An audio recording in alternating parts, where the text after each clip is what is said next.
Well, hey everybody, welcome to the channel. I wanted to put together a video of probably what I think is probably the 5 best sounding guitars I've ever heard or played. And I happen to own them. So that's really good. And I'm like many of you. I've been in a lot of music stores, played a lot of guitars there, and I've played some fantastic guitars over the years at these music stores, and some I wish I could have bought, but it just wasn't a practical thing to do, and some that I did go ahead and buy that might not have been the most practical thing to do. Okay. So I was going to pull out of what I own, and I will tell you that I own a Mossman Tennessee flat top 1975. I own a 1956 to 59 original Silvertone, all original. Except for the tuning. Now the tuning keys I think are also original on that guitar. Oh, the bridge. The bridge is what's not original on it. I own a Epiphone Excellente. I own a Gibson 50s J45.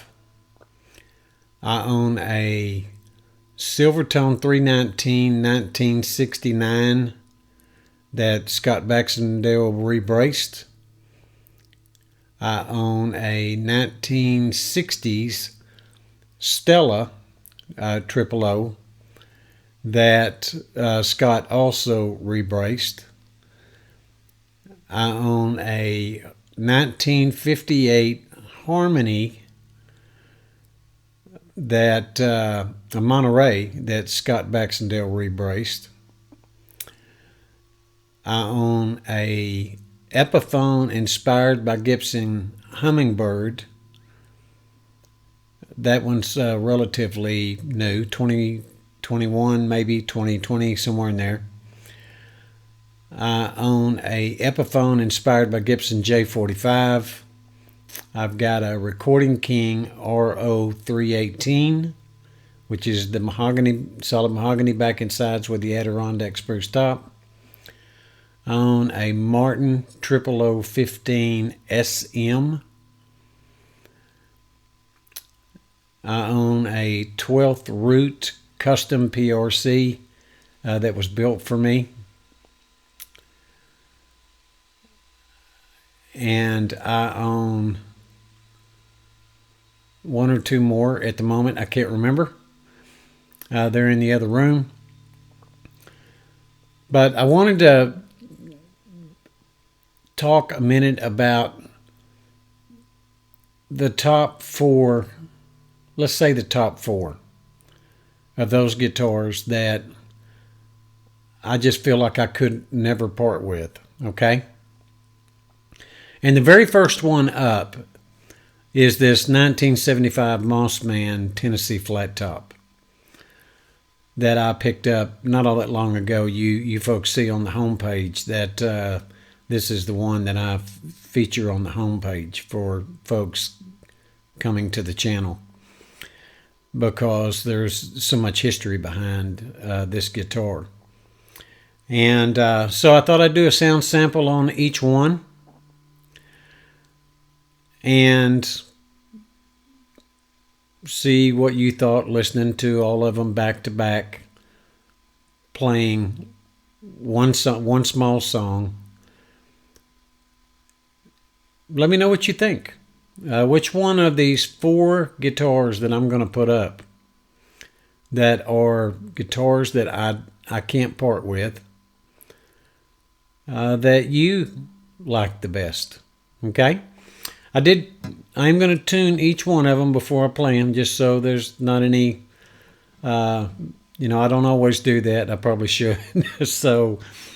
but it's funny because when I put the tuner on this Mossman, they were all in tune except for I had a couple of strings that were just a little bit sharp.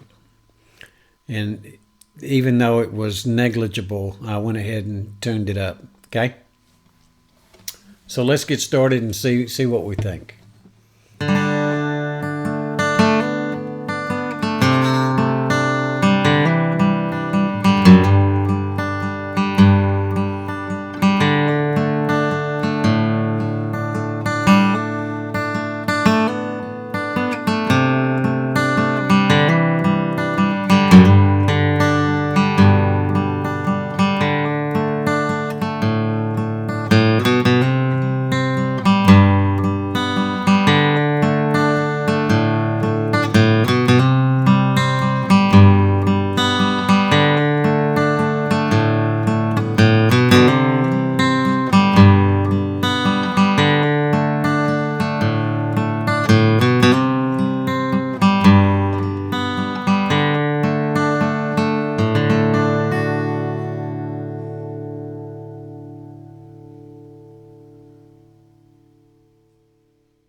So, hey, folks, what do you think? That's my top four. A 1975 Mossman Tennessee flat top, probably my number one guitar. The second guitar that we put up tonight was the 1969 Silvertone 319 that Scott Baxendale rebuilt. And Scott actually had something to do with this guitar too, oddly enough. And then the third guitar I think we put up was the Epiphone Excellente. what a guitar. A third of the price of anything I put up or less tonight so far. And last but not least is the 12th Root guitar. Again, that 12th Root is a custom build that Robert Schneider did for me. He's out of Colorado, an excellent luthier, mechanical engineer by trade, and just a phenomenal guitar builder. And I'll drop links to all of these guitars. Now, you can only buy this one if you find it online, because Mossman has, I don't know that I've seen a Tennessee flat top produced even when Bobby Casey had it. So I don't know what the last year these Tennessee flat tops were done, but I'll drop a link to the Excellente, just a sweet, beautiful sounding guitar, and then I'll make sure you have a link to Robert Schneider's website where he builds custom guitars. That one's called a PRC because those are my initials, and he did it for me. As a matter of fact, if you look on the 12th fret, you'll see it RC in there. And he just does phenomenal work. Thought I'd put together a Sunday afternoon video that folks might find interesting. Some of you may be surprised that you didn't see the Gibson J45 50s J45 in there. You might be surprised you didn't see the Epiphone inspired by Gibson J45 in there. And some of you may be shocked that I didn't include the Epiphone inspired by Gibson Hummingbird. I love all those guitars, okay? I don't intend on getting rid of any of them. So, but I thought I'd put my top 4 up. The 4 that I thought had the most beautiful sound to them and quality of build, okay? And there you go, folks. What'd you think? Well, I hope you enjoyed this. Maybe it'll help you. Maybe you're looking at guitars right now. Perhaps this could help you decide which direction you are going to go. But even if it doesn't, those are the 4 top guitars that I own, in my opinion, on the acoustic side. Take care of your friends. Take care of your family. God bless. We'll see you next time.